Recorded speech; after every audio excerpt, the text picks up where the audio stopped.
Hello, I'm George Frangiskidis, Executive Chairman of Alba Mineral Resources plc.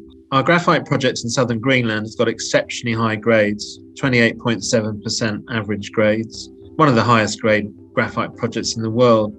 Graphite's not only about grade, of course, it's about what the use of graphite is, what the products you can produce and what markets they can be used in.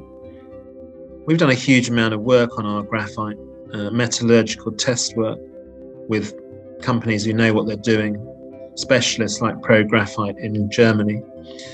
And they've identified that our graphite is suitable, is amenable to the production of high purity spherical graphite, which is the type of graphite you need for lithium-ion batteries. So for a spherical graphite product, we're probably looking at between $3,000 and $4,000 a ton, a metric ton. That compares to, let's say, for a large flake graphite concentrate, that fetches about $800 a metric ton. So if you can see already that we're talking about a 4 to 5 times upgrade on pricing for spherical graphite, and that's uncoated spherical graphite. The coated takes an even higher price. So I think we are showing that we're very much in the right market for in terms of getting the best possible return on investment for our project. The battery market, although about maybe 15 to 20% today, is forecast to become more like a 75% share of the overall graphite market by 2030. We've done a lot of work at Amitsoq. We've discovered not only the very high grades that we've talked about, but we've discovered an entirely new deposit on the mainland, which we call Kalak.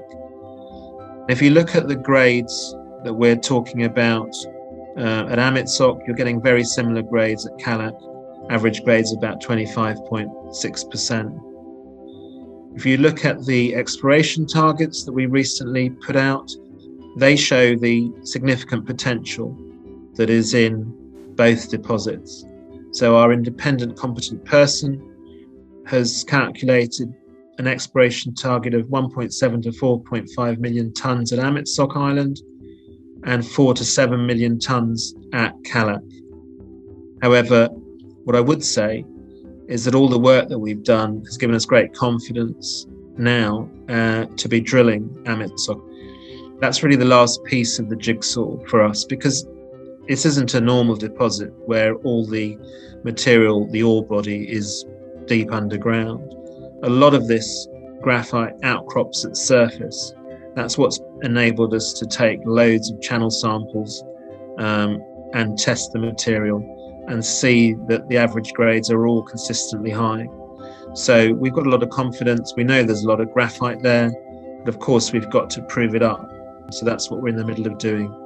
The idea is that we might go back in and drill again later in the season, but we'll see how this first program goes and then make a determination on that.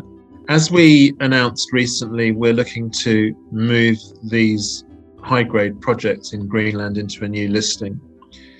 The future for the Amitsoq project in that new listing will be, in terms of a timeline, will be to prove up a significant JORC resource, to carry on doing the environmental studies that will feed into a full-scale environmental impact assessment and a social impact assessment.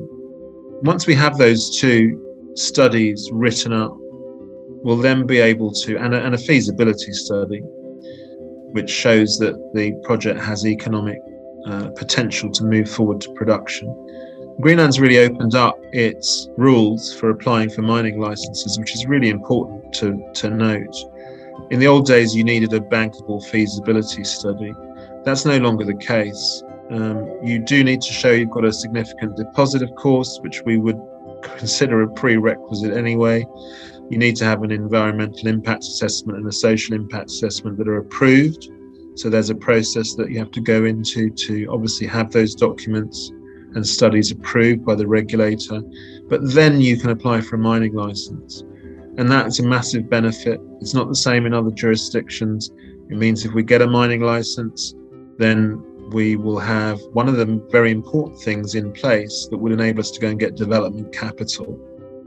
We've also been designing and now executing drilling programs in Greenland, both at the very top of Greenland at Thule Black Sands and at the very southern tip of the country at Amitsoq. These are huge endeavours, massive logistical activities, and they involve a lot of forward thought and planning. So we've been very busy, but it's all work that is massively value adding to those projects. We will definitely endeavour to provide more regular updates going forward.